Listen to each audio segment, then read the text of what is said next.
Reflections. Your daily dose of strength and motivation.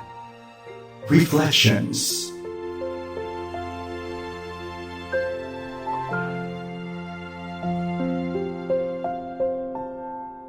Kumusta ka kaibigan? Salamat sa iyong pagsama sa akin dito po sa programang Reflection sa FEBC Radio TV. Ako po si Ruth Larama Dizon. Magandang araw po sa ating lahat. Samahan niyo po ako sa ating pagbubulay-bulay sa Proverbs 4:23. Above all else, guard your heart, for everything you do flows from it. Proverbs 4:23. Narinig niyo na po ba yung kasabihan na just follow your heart? Gawin mo lang kung anong gusto ng sinasabi ng puso mo. Ito naman ang mahalaga. Sundin ang puso mo. Pero siguro po ang tanong sa atin, ano ba ang laman ng ating puso? Ang ating pong puso ay isang malakas na puwersa na siyang nagbibigay sa atin ng dahilan. It drives our actions at ito rin po ang nag-i-influence ng ating behavior, ng ating pag-iisip, hindi po ba? Depende po sa kung ano ang nasa puso natin. It can lead us down a path of righteousness or a path of destruction.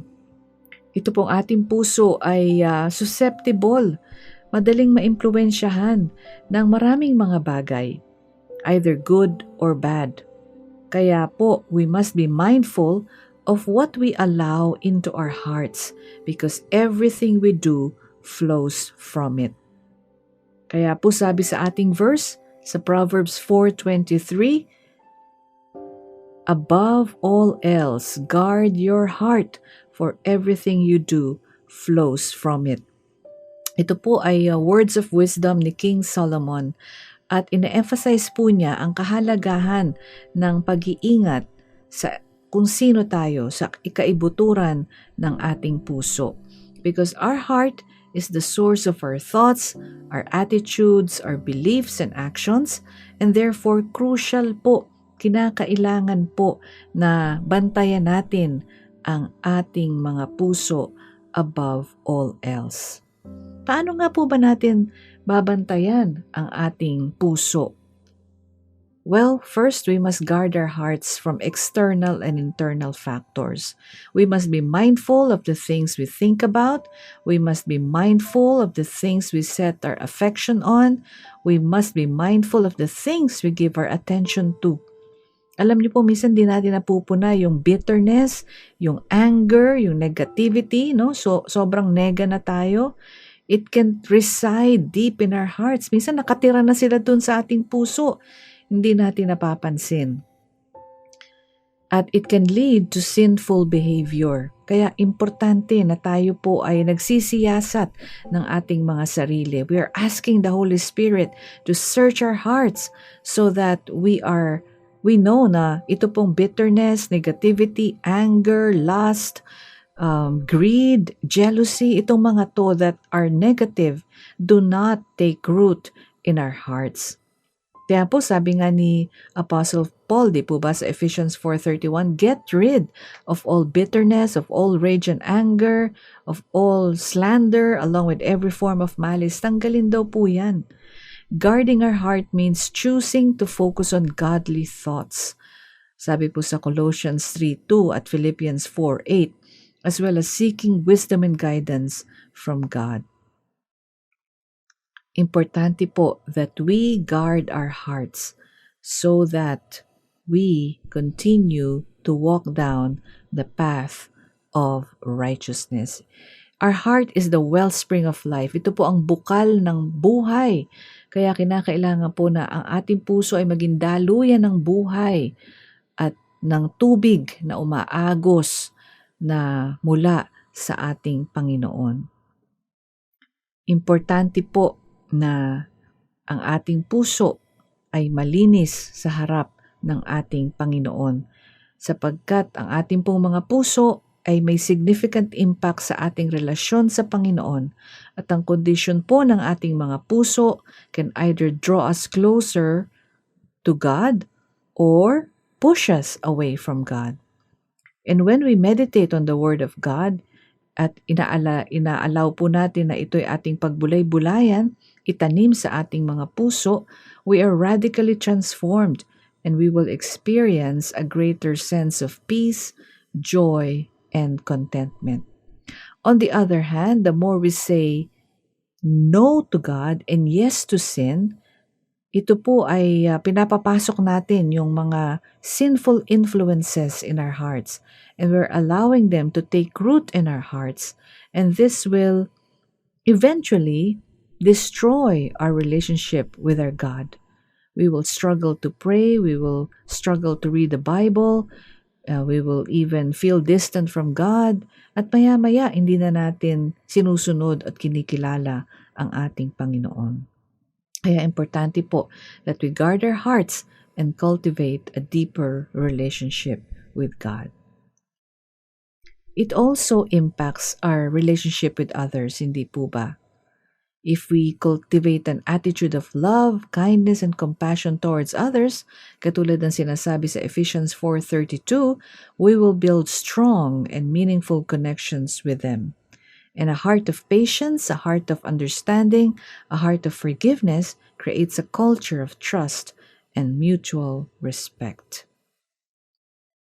Kaya po mga kapatid, importante po na ating ingatan ang ating puso. At ingatan po natin anuman ang ating pinapapasok sa ating isipan. Alam niyo po sa librong Holy War ni John Bunyan, the author pictures the heart as a city called man's soul. At ito pong man's soul ay may 5 gates. Ito yung eye gate, the ear gate, the mouth gate, the feel gate, and the nose gate. At itong mga entry points na ito could never be opened nor forced but by the will and leave of those within. Si Mr. Godly Fear ang in charge dun sa pag-gatekeep, at yung mga atake ni Diabolo sa man's soul ay nare-repel as long as Mr. Godly Fear is the gatekeeper. Kaya po, importante po that we guard our hearts in godly fear because it is essential for maintaining a healthy relationship with God and others and for maintaining our own spiritual health. Matakot po tayo kung hindi na tayo natatakot sa ating Panginoon.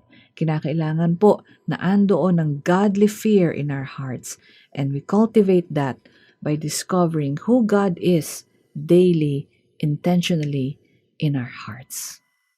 My prayer for you, my friend, is that we would develop a godly fear of our Lord Jesus Christ, of our God, so that we would be able to continue to guard our hearts above all else. Tayo po'y manalangin. Panginoon, marami pong salamat sa inyong mga salita. Salamat po sa kalayaan na meron kami sa aming bansa, na kami ay maaaring may kalayaan na magbukas ng iyong salita, pagbulay-bulayan ito. Allow us, Lord, to learn to appreciate this, na sa ibang bansa po, hirap na hirap ang mga tao, ibang tao na magbasa ng iyong banal na kasulatan.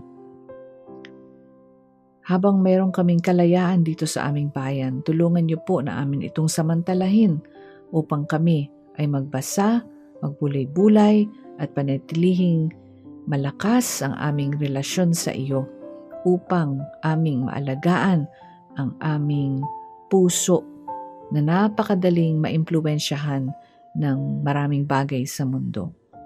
Lord, instill a godly fear in our lives so that we would continue to honor you in all we do. In Jesus' name we pray. Amen. Marami pong salamat sa inyong pagsama sa akin dito po sa programang Reflections sa FEBC Radio TV. And remember, above all else, my friend, to guard your heart, for everything you do flows from it. Hanggang sa muli po, ako si Ruth Larama Dizon. Magandang araw po sa ating lahat at pagpalain tayong lahat ng ating Panginoong may kapal. Reflections. Your daily dose of strength and motivation. Reflections.